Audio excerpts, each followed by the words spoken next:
russos e americanos não é sem razão. Os russos conviveram mais de 17 anos com grupos comunistas. Para os americanos, houve um grande estudo que durou mais de 40 anos.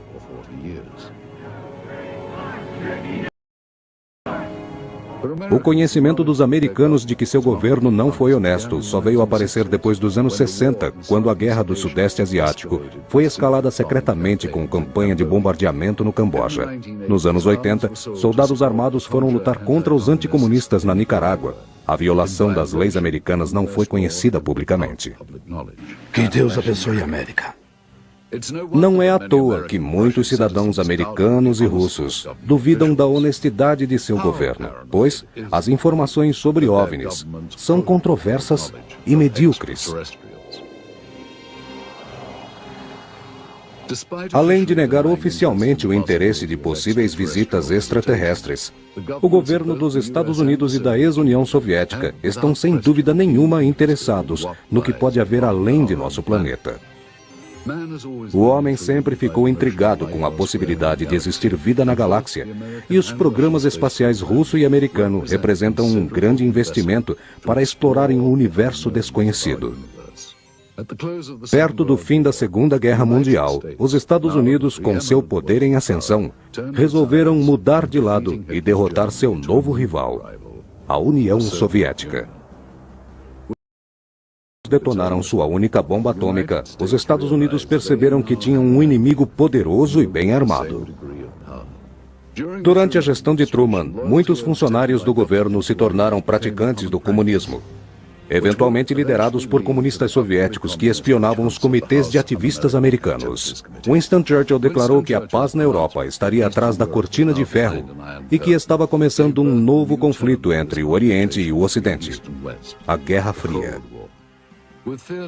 Com medo da dominação dos Estados Unidos, o crescimento comunista tomou forma de estranhas invasões de outros planetas.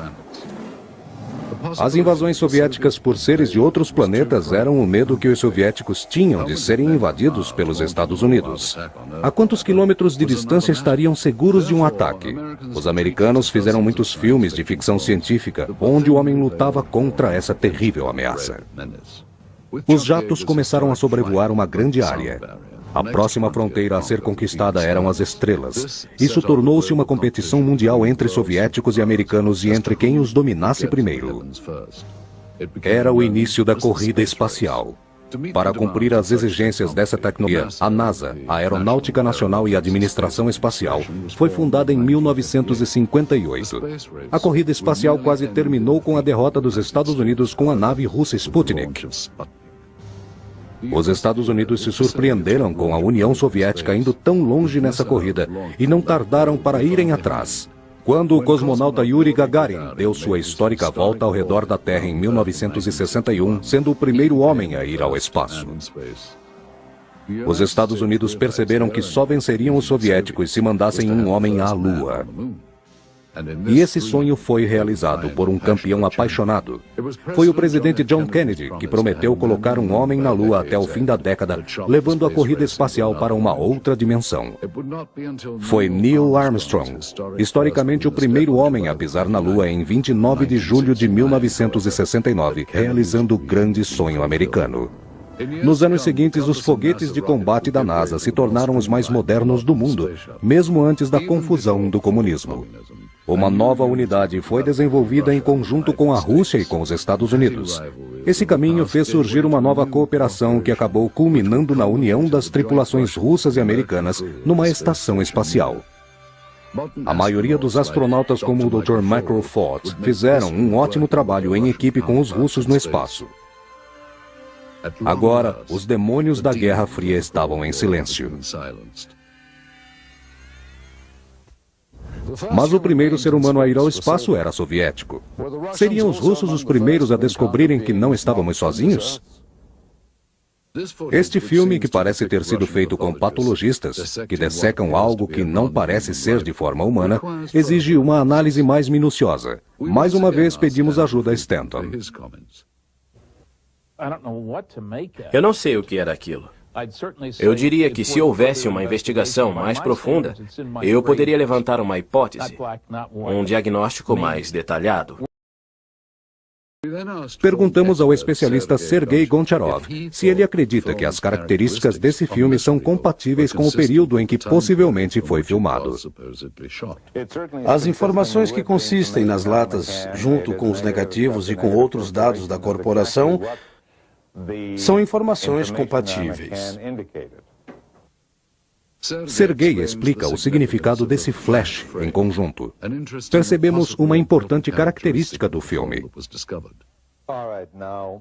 O flash que vemos aqui é, na verdade, um pedaço do filme que aparece quando o botão da câmera é acionado para revelar.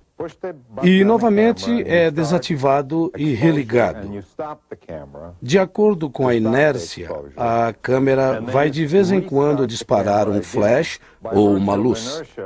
Ou se você focar a câmera longe de uma pessoa, verá algo bem diferente. Estes flashes aparecem entre um take e outro. E às vezes mostram coisas ou pessoas que não fazem parte da cena. Aparecem pessoas que não têm nada a ver com as informações da cena anterior. Aqui aparece o indivíduo de uniforme entre as pessoas que estão fazendo autópsia. É alguém usando o uniforme civil. Eles não estavam lá antes. Esse é um flash que não significa que o procedimento tenha sido fotografado. O Sr. Goncharov concluiu que o filme é daquele período que pertencia ao governo soviético e à KGB. Mas há uma grande discrepância que ainda precisa ser estudada. Sempre que há um assunto desse tipo, é necessário fazer uma investigação rigorosa, mais esclarecedora. Stanton Friedman ficou bem intrigado com as técnicas usadas no filme. Eu não sei o que esses peritos faziam com aparelhos cirúrgicos no centro médico, mas trata-se de uma autópsia. Basta olhar para o rosto deles. Eles estavam olhando para duas direções diferentes, percebemos isso facilmente, agiam com naturalidade e não temiam nenhuma contaminação, como se nada fosse tóxico. Pode ser que já tivessem passado por essa rotina ou já sabiam que nada era tóxico. Levamos o filme para a ex-tenente doutora Annette Ryan, formada pelo Instituto de Patologia do Exército. A primeira coisa que notei foi o tipo de uniforme usado pelos médicos. Eles estavam usando jalecos brancos. Seria mais comum se estivessem vestindo aventais brancos. E é claro, além da filmagem não estar nítida, esses médicos aparentam ser muito jovens. Mas era comum a atuação de jovens cientistas russos nesse tipo de exame. Além disso, os médicos veteranos não se envolviam nesse tipo de procedimento. Notei que eles usavam luvas, mas não usavam nenhuma outra proteção. Não usavam óculos, máscaras, não usavam toucas, nenhuma roupa adequada para isso. O que indica que não temiam uma possível contaminação. Mas isso é típico da medicina russo-soviética, pois achavam que o uso de proteção para essa ocasião era desnecessária, o que seria impossível de acontecer nos Estados Unidos. Seria um absurdo. Depois, a doutora Ryan nos explicou alguns procedimentos médicos específicos. Eles usavam a ferramenta certa para abrirem o peitoral. O uso dessas ferramentas era um procedimento normal para a época.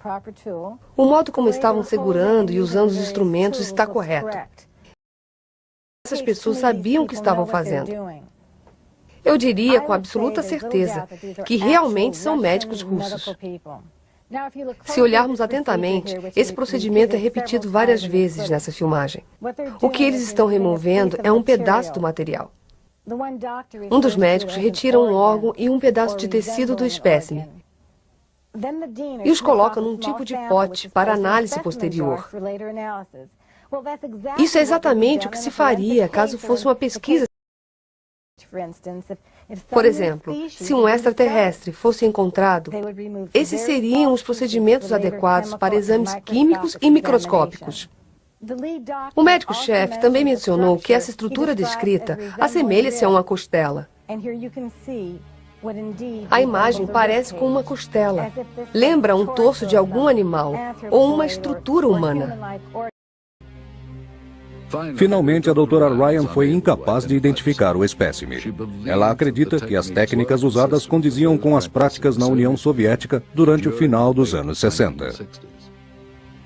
Temos poucas informações sobre o espécime aqui, a não ser as descrições dos patologistas e um código usado pela KGB. Como que se parecia este espécime? Usando apenas as imagens colhidas deste filme, processo de escaneamento, um programa moderno 3D de computador, um pouco de imaginação e de especulação, os técnicos recriaram o que muita gente acredita que seja um ser extraterrestre.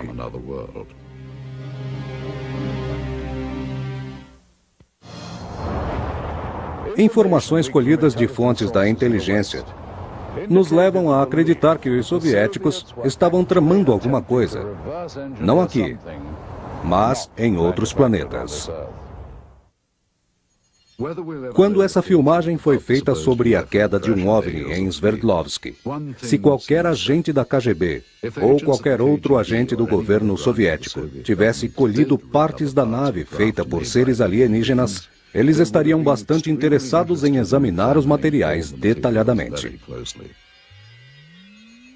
Cientistas soviéticos queriam descobrir se as partes da aeronave eram verdadeiramente de origem extraterrestre.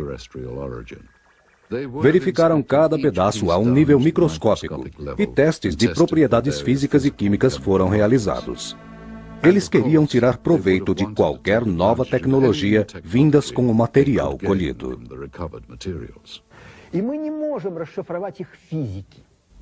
Somos incapazes de resolver este enigma físico. Sua física é um tanto quanto mecânica, feita num mundo paralelo. Um tipo diferente de paradigma. Possui uma visão diferente da história. É parecido com o que aconteceria com as pessoas se uma câmera de vídeo fosse produzida no tempo em que Pitágoras viveu. Pitágoras não entenderia. Foi uma tecnologia inventada por nós. De qualquer modo, por mais que os técnicos tentem decifrar a tecnologia deles, sempre falhariam.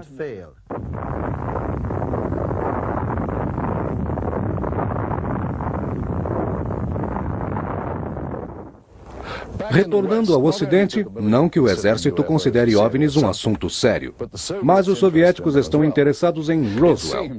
Parece que de ambos os lados, discos voadores foram uma criação dos aliados e décadas depois criaram a campanha de espionagem e contra-espionagem. Muitos acreditam que as agências de inteligência dos Estados Unidos, a CIA, a NASA e o Exército não possuem informações sobre extraterrestres. Para a KGB, parece que tudo isso é verdade. Alguns alegam que a KGB, assim como o governo americano, talvez ainda use fenômenos ufológicos como desculpa para esconder outro assunto super secreto desde o começo. O ex-cientista pesquisador Dr. Richard Haynes nos disse: tudo o que eu tenho a dizer é que há muitos documentos da época de Stalin. E eles alegam um grande interesse no que estava acontecendo em Roswell por volta dos anos 40. Isso faz sentido do ponto de vista que um grupo de bombardeadores estava reunido. Na verdade, 4 ou 5 grupos que atacaram Hiroshima e Nagasaki ao mesmo tempo. Eram pilotos treinados. É possível entender que Moscou estava muito interessado nesse assunto. Se OVNIs fossem capturados, eles os usariam em ambos os lados. Então, era conveniente para o governo russo, quero dizer, para os soviéticos, continuar a charada que é o centro dessa informação. Existem muitas teorias e informações sobre OVNIs. Porém, pesquisadores acreditam que o governo dava mais atenção aos prováveis ufologistas que se dedicaram, como forma de dar credibilidade às pesquisas ufológicas. Abduções alienígenas e teorias de conspirações são as mais plausíveis e, ao mesmo tempo, as mais visíveis. A cantora russa de rock and roll Natalia Medvedeva alega conhecer muitas pessoas que tiveram contato com aliens. Um sujeito morreu e outro ficou paralítico.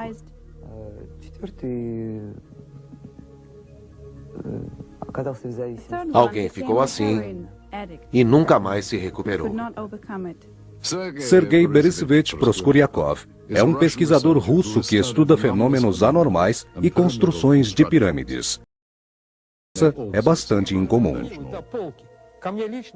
Quando deixei Minsk, um agente da KGB veio me ver. Filmaram todos os documentos que eu tinha. Eu não havia como escapar. Acredito que acabou num arquivo da KGB. Tenho informações que Miles Churchill tinha interesse, assim como a KGB, a CIA ou a estrutura presidencial dos Estados Unidos. São indivíduos como esses envolvidos, ou alguns que acreditam que arquivos secretos foram cuidadosamente destruídos. Ambos os modos não descartam a possibilidade de investigações muito mais simples do que a caça a OVNIs ou evidências absurdas. A maioria dos pesquisadores acredita que toda a inteligência extraterrestre potencialmente encontrada deve ser estudada com muito cuidado. Se algo alienígena fosse capturado, seria trazido para as muitas páginas confidenciais do Exército, onde operações supersecretas estão escondidas desde a Segunda Guerra Mundial. Esta filmagem incrível mostra membros do Exército e aparentemente 2 agentes da KGB inspecionando um disco voador caído. O autor russo Veniamin Vereshchagin tem uma boa ideia do que vem a ser essa operação.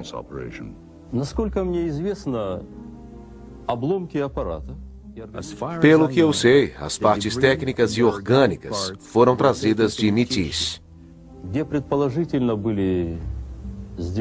Uma amostra desse aparato foi analisada e depois levada de volta para os engenheiros.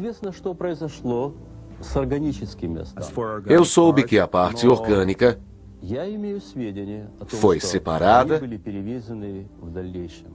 e depois levada para Moscou. O que aconteceu depois, eu realmente não sei. A história dele parece que de fato aconteceu. Algumas pessoas alegam estarem envolvidas nessa operação de 1969. Pavel Alexandro Klimchenkov, ex-operador da KGB, vive recluso numa pequena cidade no centro da Rússia. Ele relata sobre anotações encontradas em Bariovsky. Todos acreditaram, em primeira instância, que uma parte das peças da aeronave foi feita nos Estados Unidos e Inglaterra. Mas, observando o tamanho do material analisado, pode-se concluir que nenhum desses artefatos poderiam ser produzidos por nós. Pelo menos, não nas condições existentes nesse planeta.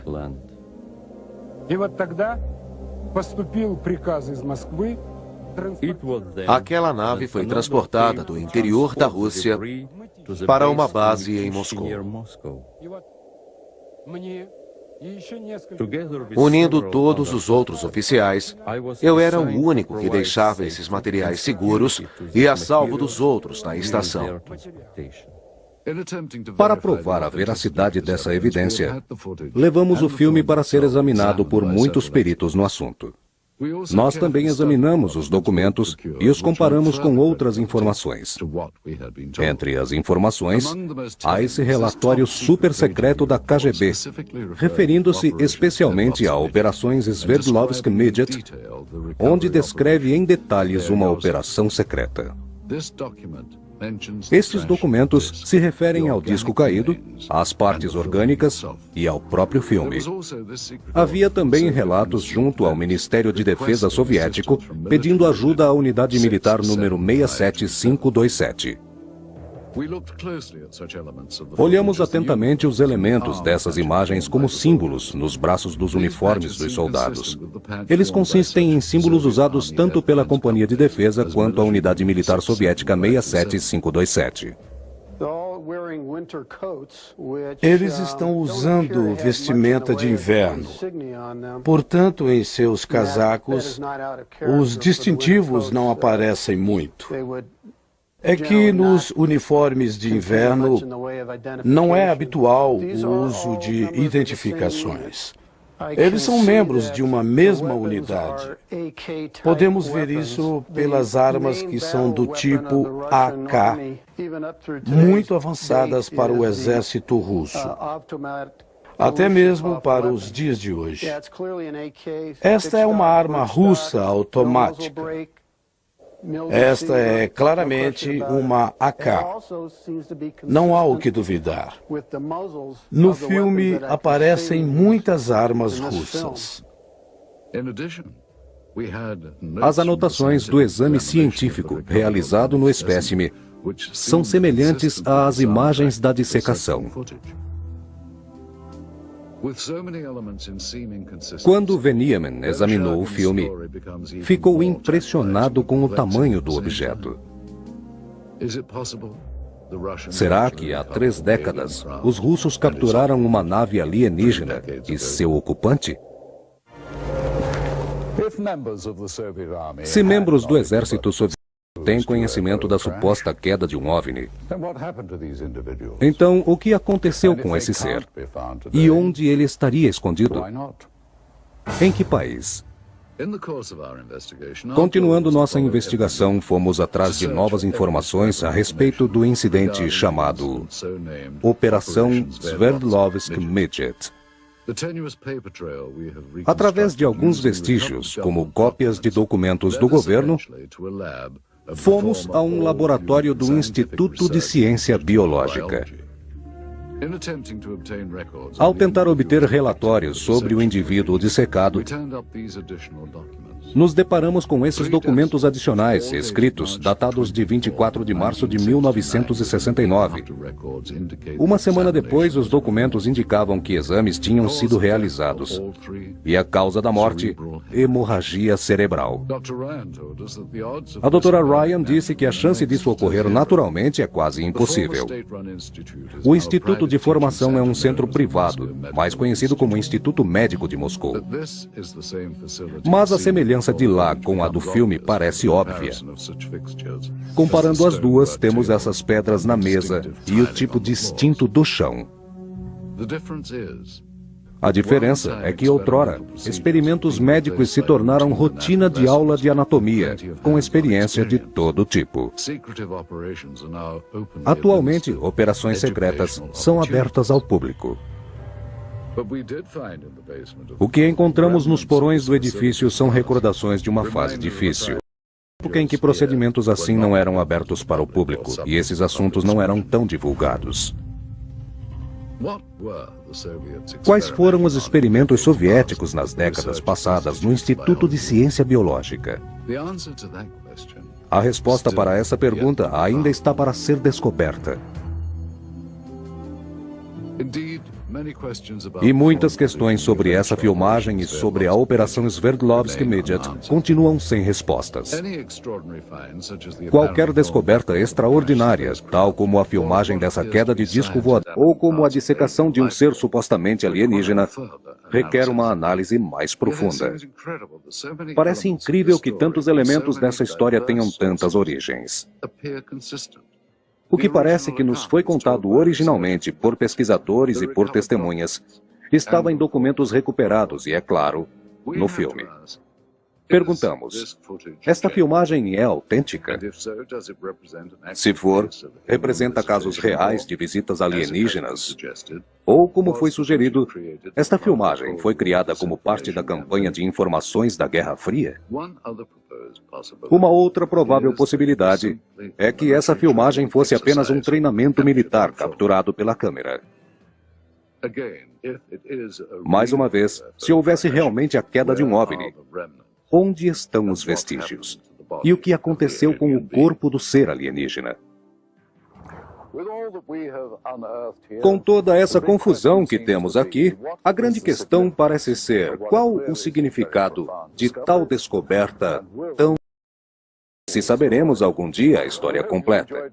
Esperamos que tenham gostado de visitar a Rússia conosco e que tenham boas lembranças dessa contínua fonte de intriga e controvérsia. Obrigado por se juntarem a mim. Sou Roger Moore, na Red Square. Versão brasileira em GDix.